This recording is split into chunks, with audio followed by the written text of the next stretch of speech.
I know there's been a lot of, people to pull you back left and right. But I think your government and the work you've given us is to really promote foreign direct investment, promote domestic investment, and create an environment that is conducive for doing business. And there's one thing you've also taught us, to look at the positive side of people, not the negative side. If you want to see the negative side of people, you'll find so many negatives. But I think it's possible to focus on the positive things that are happening. So I want to assure Steve that we're going to sit together, as indeed the President has directed this morning, look at our framework for the special economic zones. We have got 13 privately licensed special economic zones in this country. And among them, very, very few have taken off. And Tatu City is one of them. And I'm very proud of that. So we are going to work with Tatu City to create a good benchmark for other private special economic zones, review the framework, and generally ensure that we are working together, because this is a shared responsibility between the private investors and ourselves. And I dare say that those people who are doing nothing should not fall to those people who are trying to do something. So ours as a government is to support those people who are trying to do something, even if they're not perfect. I always believe that every sinner has a future and every angel has a past. So we will work together and fix those few issues and be able to move forward. Your Excellency, also we have got our 8 to 9 public sector special economic zones, which you have given us a lot of support. Last week we were together in South Korea. We witnessed what special economic zones can do. You've given us a lot of support and direction in terms of creating the management unit for our Dongo Kundus, our Naivashas, our Saganas, and on top of that, also the flagship county industrial parks that we're going to develop. So we work together, both from the private special economic zones and also the public economic zones. Let me now turn to the story of Twiga. I'm sure most people here are seeing the story of Twiga, the story of Peter Njonjo, and a guy who sold his matrimonial home. And I see it differently, Your Excellency. The story of Twiga is the story of my mother. My mother educated me by selling bananas, ripened bananas at Kawangware Market. And she could go all over Uganda and Sagana and Kirinyaga in Kisii to look for bananas. She didn't have two things. She didn't have the 16 billion shillings that Peter Njonjo has managed to fundraise to build Twiga to what it is. And she didn't have the technology. Otherwise, she could have been a bigger entrepreneur than Peter Njonjo. And among her customers had to walk from satellite to buy bananas from Kawangware Market. And I think my mother records, she remembers remotely seeing Madam Rachel Ruto buying bananas when you were staying in satellite, because there was no mobile phones and there was no technology. Otherwise, if my mother had those benefits, it could have been bigger. But this is a beauty of what is happening today with companies like Twiga, that they can be able to put together on a technology platform 120,000 retailers. What we've seen here, 20,000 square meter of aggregation space, which is now getting into industrial space, is nothing but truly remarkable. And that is why when you ago, we were giving them money. Same population, around 50 million people, it is doable. And we are going to do. In doing this, we are going to have some division of labor. What you have shown us is to focus on work. We are focusing on work. There are some other Kenyans who left to also make some noise, and also they also our people. So we just have to divide this work. We'll keep the focus, we'll keep working, and others will have to do what they are good at. So with those few remarks, may I ask that we be upstanding as we welcome the President of the Republic of Kenya, Dr. William Samoei Ruto, to make his remarks.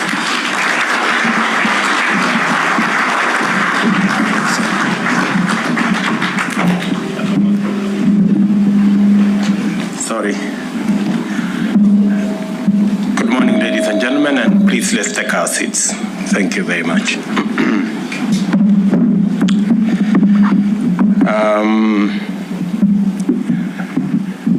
First, my good friend Peter Njonjo and your gracious wife Tina and your family, Cabinet Secretary is present, our ambassadors and high commissioners, members of parliament, leaders, captains of industry. I am truly grateful and happy that this morning we are having a very interesting conversation around an idea that a few years ago was a very small idea. Congratulations, Peter, for being bold, for being courageous, and your good wife for encouraging you on. Today, we have a wonderful facility. You have put together a huge enterprise that connects farmers, traders, business people in one circuit, combining the efforts of ordinary people, ordinary farmers, the hardworking people, using technology to markets and to products. I am very happy to join you this morning to witness this fascinating enterprise of great promise that represents the transformational intersection of critical pillars of our plan. To begin with, Twiga Foods model is truly bottom-up, uniting literal mama mbogas with actors along the supply chain all the way to large corporate concerns in the quest for more incomes, greater efficiency, and increased productivity. I am pleased to note that at the heart of this visionary enterprise is the objective of establishing and maintaining an efficient retail network, which is a priority of our strategy for rapid socio-economic transformation and a focus of the Vision 2030. It is our intention to lead the transformation of our retail sector from the traditional shopfront-based system to a modern e-commerce system which supports a competitive trade-based economy. We recognize that food accounts for up to 54% of household expenditure in Kenya, and that agriculture has the highest employment multiplier effect. Due to the strong forward and backward linkages with other sectors, agricultural growth creates more jobs than any other industry.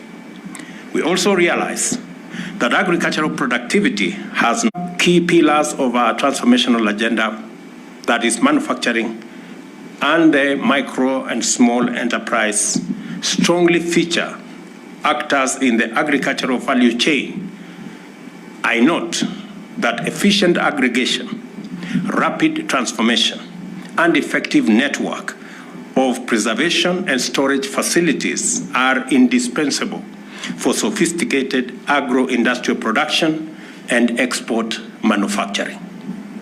Our plan also outlines strategies to optimize the country's heavy investment in ICT infrastructure, which has led to the laying of 6 submarine fiber optic cables and 9,000 kilometers of terrestrial fiber optic cable connectivity, connecting virtually all county headquarters. Mobile broadband coverage now stands at 96%. We have pledged to invest another Kenya shillings 40 billion in the digital superhighway to facilitate universal broadband connectivity across Kenya by constructing an additional 100,000 kilometers of mainly last-mile fiber optic networks across the country. The superhighway, and I had a robust conversation this morning about it, will catalyze the transformation of agriculture, MSME sectors, as well as health and fintech. In Twiga Group, we witness a pioneer in harnessing the convergence of transformative sectors through imaginative deployment of technology. Through it, Twiga receives produce from small-scale growers and converts it to a marketable and less perishable form. As a result, Its outlet system is able to secure higher earnings, raising the incomes of growers, and also reducing poverty and inequality. Using its mobile app, Soko Yetu, Twiga congregates over 140 hustlers, kiosk operators, shopkeepers, mama mbogas, and many other intermediaries across the country. Technology enables Twiga to process many orders, handling over 2 million kilograms daily and ensuring same-day or next-day delivery. This system, therefore, demonstrates the possibility of organizing farmers throughout the country, increasing produce volumes, and significantly upgrading the supply chains, both from the farm gate to industries and from industries to markets. This way, livelihoods across the smallholder agriculture and MSME sectors will improve with the increase of incomes at the bottom of our economic pyramid. As you know, this vision lies at the heart of our commitment, and we are determined to deliver on it. The capacity I have witnessed this morning here to handle over 6,000 tons of food and groceries, including more than 1 million bananas daily, demonstrate the feasibility of what ambitious promise can produce. Twiga is an exemplary enterprise and a pioneering investment. Its setting up in the special economic zone locates it in an advantageous position to access and satisfy local and regional markets throughout East Africa and Central Africa. I just want to inform Peter and all the other players in this space that, as the Minister Moses has said, last week I was in the DRC and we agreed with President Tshisekedi that they will provide space for us to set up warehouses in Lubumbashi, in Kinshasa, in Goma, and other 2 towns as part of the East Africa integration and part of the East Africa trading framework.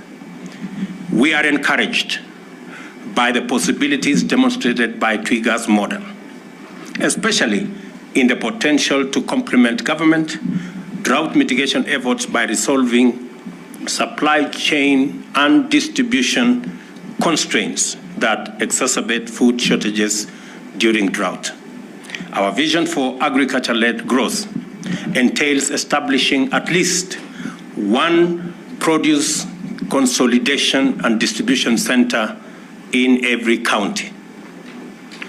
As Minister said, we will come here with our governors so that they can demonstrably be able to see what an aggregation center can do for a country and what it can do for a county.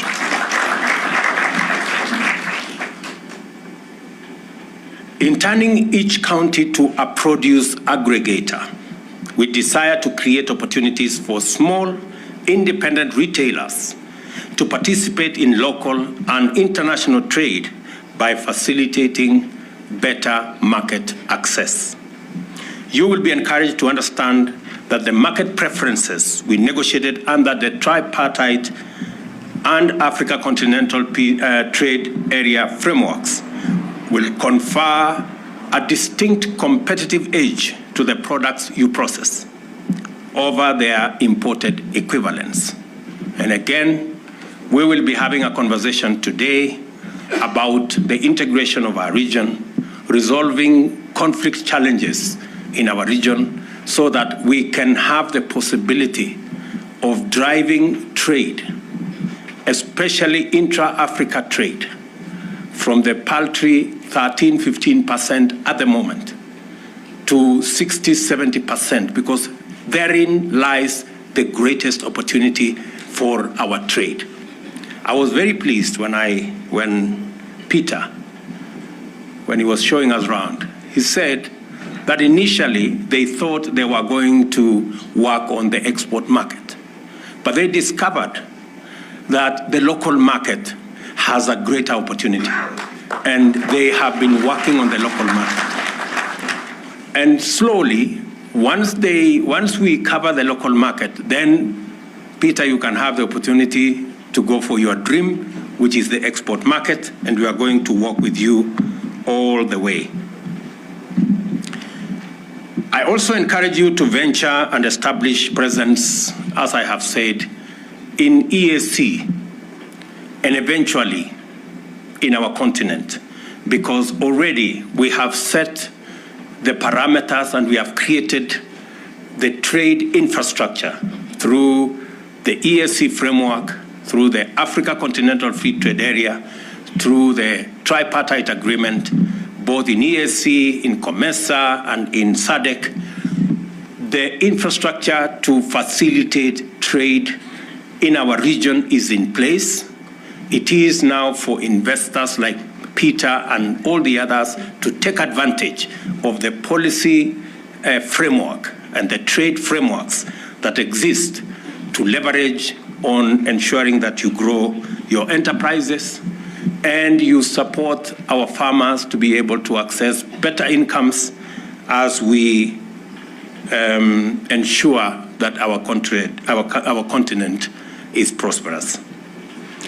I assure you of the government of Kenya's support. I have asked Mr. Kuria, our cabinet secretary, to grow Kenya's market share for manufactured goods in the region and in the continent, even as we focus in the global market. Our robust support for the significant improvement of food security ultimately complements the efforts of enterprises like Twiga, and the spectrum of interventions include provision of adequate network of storage facilities, the enhancement of commodity supply systems through warehouse receipting system, and the establishment of the Kenya Commodity Exchange in due time. Improving financial inclusion at the bottom by introducing easily accessible and affordable credit through the Hustler Fund and other funds, as well as the intentional de-risking of agriculture to attract younger farmers, are some of the interventions we are going to propose in the medium term. Let me confirm to Peter and Twiga that the 300 million shillings you lend to your 140 suppliers and customers across Kenya, we are going to make that amount of money available to you so that they can borrow at lower interest rates and hopefully increase their earnings. That 300 million shillings CSGL, we make sure that the customers of Twiga have access to the Hustler Fund, and instead of them borrowing at 1% per day, they should be able to borrow at 8% per year.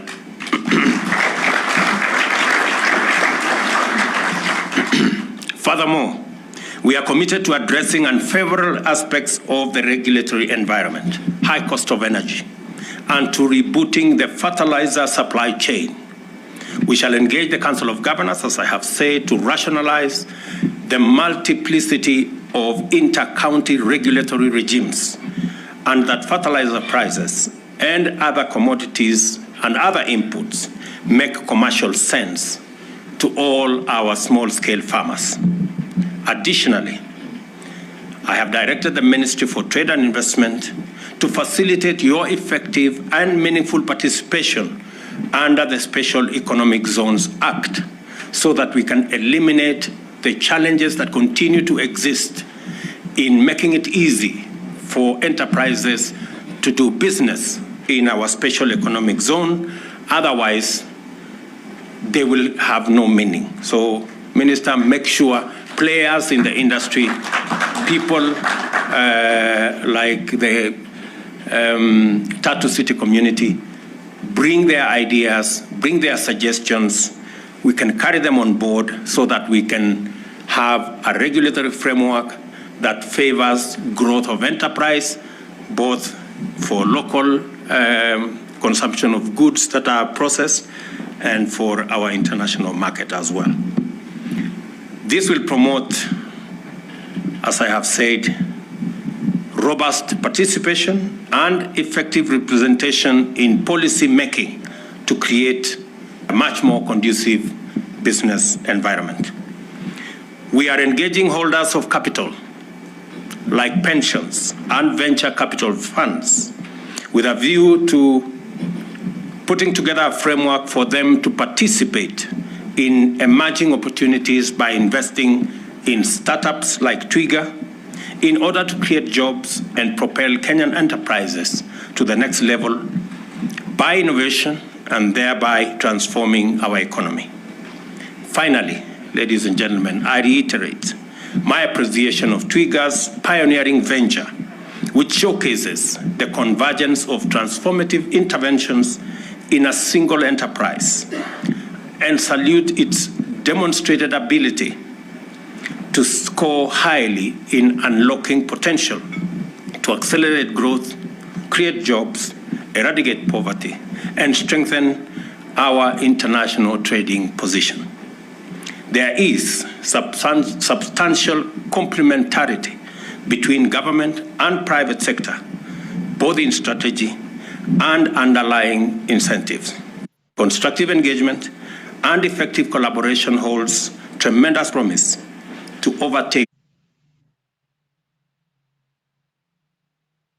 our challenges, resolve our social economic issues, and transform our country. I therefore look forward to engaging Twiga Group and other firms as they advance in pursuit of ambitious visions and pioneering undertakings in various sectors. I also wish you great success, Peter, family, Twiga, Tatu City, in your ventures. And in conclusion, to say that the confidence Tatu City have shown in our country by establishing this huge private facility. We commend you and your team, and we commend Peter and Twiga family for believing in our country and for putting their energy, their ideas and resources, and all the farms, venture capital, USAID, and all the development partners that have come through to make this enterprise a reality. My congratulations, my appreciation on behalf of Twiga and on behalf of the people of Kenya for believing in us and for supporting enterprises that have Kenyan ownership.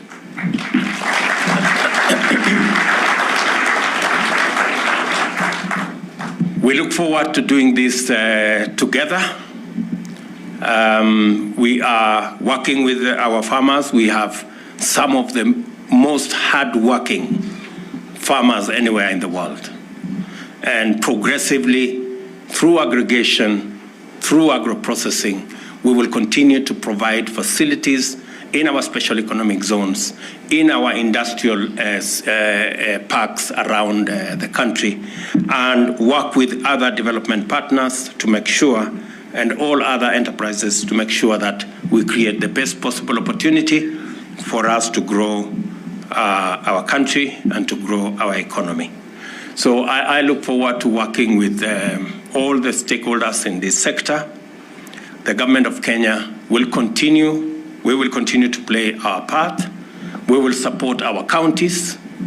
I know, for example, we have agreed with the governor of Nairobi that we will be building 20 markets in Nairobi to support what Peter is doing, so that the people who are selling your products, whether they are bananas or they are vegetables or they are onions or they are tomatoes, do so in hygienic conditions so that we can continue the standards that you have set here into the marketplace. And we will do so with all the other counties as we work together towards re-engineering our country. Just to assure my young brother, Sakaja of Nairobi, that please keep the noise away from our children. You have our support. You have our support in ensuring that our city, I know I have discussed with you this before, and you have my support in ensuring that we reorganize the city, we make the city work for all the city residents, and ensure that the standards of the city of Nairobi are the standards of the capital city of Kenya. We will shortly, in fact, by this Friday, I will be appointing a Nairobi Rivers Commission to sort out the filth in our rivers. If you look at our rivers in Nairobi, it's a sad story. And I want to assure the residents of Nairobi, as I do the rest of the country, that we will make Nairobi River what it should be.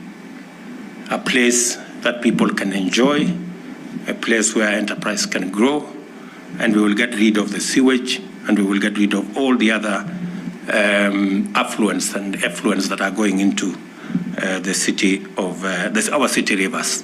And thank you very much, Governor Sakaja, for working with my deputy to ensure that we agree with all the stakeholders to set up the the Nairobi Rivers Commission so that we can sort out our rivers in the city.